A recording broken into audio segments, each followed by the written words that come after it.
여러분, 우리 성도들은 온갖 부조리와 제약이 난무하는 세상 가운데 살아갑니다. 그러면서 이미 앞에서 살펴보았던 것처럼 그런 우리는 하나님의 공의 그리고 그것이 임할 것을 기대하며 살아가고 있습니다. 특별히 우리 사도 야고보는 이러한 세상을 살아가는 우리 믿음의 성도님들이 우리가 살아가는 것, 세상에 겪는 그런 모든 괴로운 시간들을 그냥 시간을 흘러가도록 보내고 버티는 것이 아니라 간절히 기도하면서 특별히 서로 돌아보며 인내의 소망을 이룰 것을 권면하고 있습니다. 오늘 읽은 본문은 이제 이 사도 야고보가 보낸 마지막 편지의 마무리 부분인데도 그것을 다시 한번 강조하고 있습니다. 그래서 오늘 말씀을 통해 저와 여러분도 주님이 다시 오실 그날까지 기도하면서 인내하는 그런 저와 여러분이 되길 주님의 이름으로 축원합니다.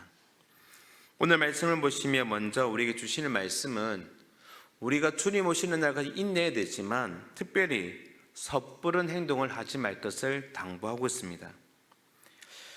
앞에서 이미 사도 야고보는 불의한 일을 이렇게 경험한 그 성도들에게 하나님의 공의를 기다리고 참고 특별히 인내할 것을 권면했습니다. 그런데 오늘 본문에서는 이러한 상황에서도 섣부른 맹세나 어떤 약속 그런 것들을 하지 말 것을 권면합니다. 자, 오늘 본문 12절을 한번 읽어보겠습니다. 시작. 내 형제들아 무엇보다도 맹세하지 말지니 하늘로나 땅으로나 아무 다른 곳으로도 맹세하지 말고 오직 너희가 그렇다고 생각하는 것은 그렇다 하고 아니라고 생각하는 것은 아니라 하여 정죄받음을 면하라. 아멘. 여러분, 오늘 이 본문에서 사도 야고보가 이렇게 권면하는 이유가 있습니다. 왜냐하면 사람들은 상황이 불리하거나 다급해지면 자신도 모르게 그냥 성급하게 맹세하거나 약속하는 경향들이 있기 때문에 그렇습니다. 막 갑자기 상황이 복잡해지니까 자기도 다급해서 성급하게 약속하는 거죠. 사도 야고보 당시에도 그랬습니다. 성도들이 상당한 종교적인 압박을 받고 그런 삶 속에서도 그들의 신앙을 위해 성도들은 때로는 경제적인 어떤 피해를 고스란히 당해야 했습니다. 사회적으로 멸시를 당하는 상황도 있었습니다.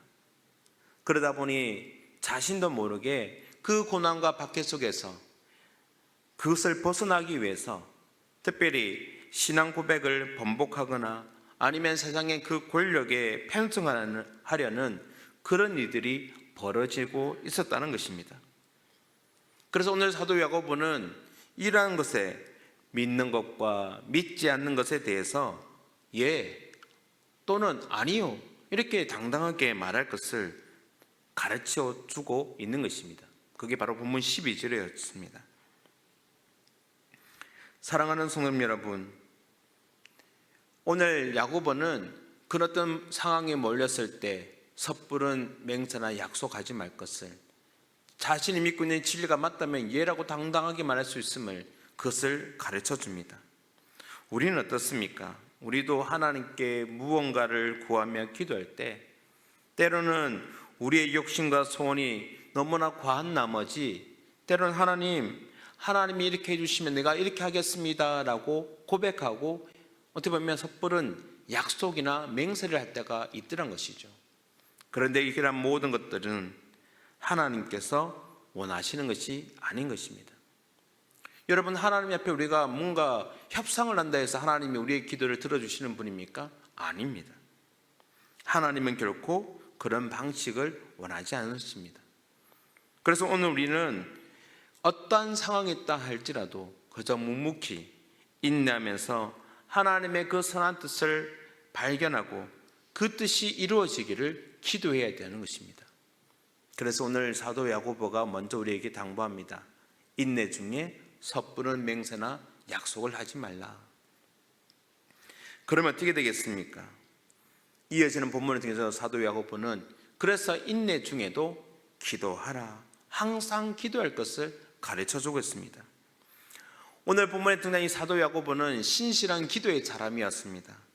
그래서 성도가 앞선 이 본문에서 환난과 고난 속에 있을 때 그 마음을 굳건하게 하며 참고 인내할 것을 이렇게 당부했다면, 이에 저는 이 본문을 통해서는 그 인고의 시간을 그냥 허비하기보다는 기도할 것을 가르쳐 줍니다.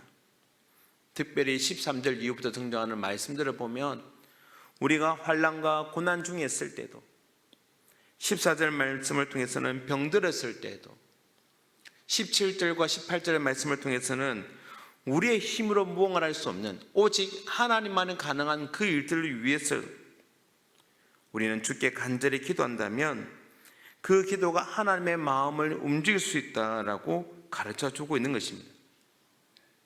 특별히 병이 들었을 때 목회자들에게 가장 먼저 알리라고 말씀합니다. 그렇게 그리스도의 몸된 공동체가 16절 말씀처럼 죄를 회개하며 간구할 때 역사가 크게 일어날 것을 이야기를 하고 있는 것입니다.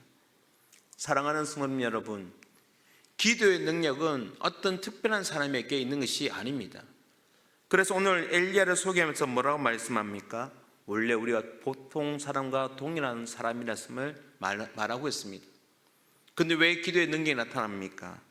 그가 특별한 사람이 아니라 그의 기도가 그를 특별하게 만들었던 것입니다. 하나님, 우리가 항상 기도할 때 죄를 사하시며 은혜를 내려주실 뿐만 아니라 오늘도 우리로 하여금 기도하게 하시는 줄 믿으시길 바랍니다. 그래서 우리가 해야 할 것은 인내 중에 항상 기도하는 것입니다. 그것이 주님의 공의를 기다리며 다시 오실 주님을 기다리는 우리의 모습이라고 가르쳐주고 있는 것입니다. 사랑하는 성도님 여러분, 오늘 내가 고난 중에 있다면 그냥 시간이 지나면 해결되겠지가 아니라 그 고난 중에 인내하며 하나님 앞에 간절히 기도하는 저와 여러분이 되길 간절히 소원합니다. 마지막으로 오늘 이 본문에서 우리에게 당부하고 있는 것은 그런 가운데 특별히 진리에서 떠난 지체들을 구하라라고 말하고 있습니다. 자, 19절과 20절 말씀을 함께 읽어보겠습니다. 시작. 내 형제들아, 너희 중에 미혹되어 진리를 떠난 자가 누가 돌아서게 하면 너희가 알 것은 죄인을 미혹된 길에서 돌아서게 하는 자가 그의 영혼을 사망에서 구원할 것이며 허다한 죄를 덮을 것임이라. 아멘. 여러분, 우리는 선한 것을 알고 있습니다. 그런데 문제는 그것을 알면서도 잘 행하지 못하는 연약함을 가지고 있다는 겁니다. 머리로는 알고 있습니다. 무엇이 옳고 그른지를. 분별은 되지만 막상 우리가 살아가는 실전에서는 거짓에 미혹되어 진리를 멀리하는 경향이 있더라는 것입니다. 그게 오늘 19절 말씀 등장하는 진리에서 떠난 사람들이죠. 이럴 때 우리는 어떻게 합니까? 그들을 긍휼히 여기며 서로를 돌아보며 진리 아래서 멀어지고 있는 그 지체들을 도와야 한다고 말합니다. 왜냐하면 구원의 방주에서 실족하여 어떻게 보면 죄의 홍수 가운데 다시 떠내려간 지체는 스스로 다시 이렇게 방주 위로 올라올 수 없기 때문에 그렇습니다. 그래서 누군가가 옆에서 도와주어야 하는 것입니다.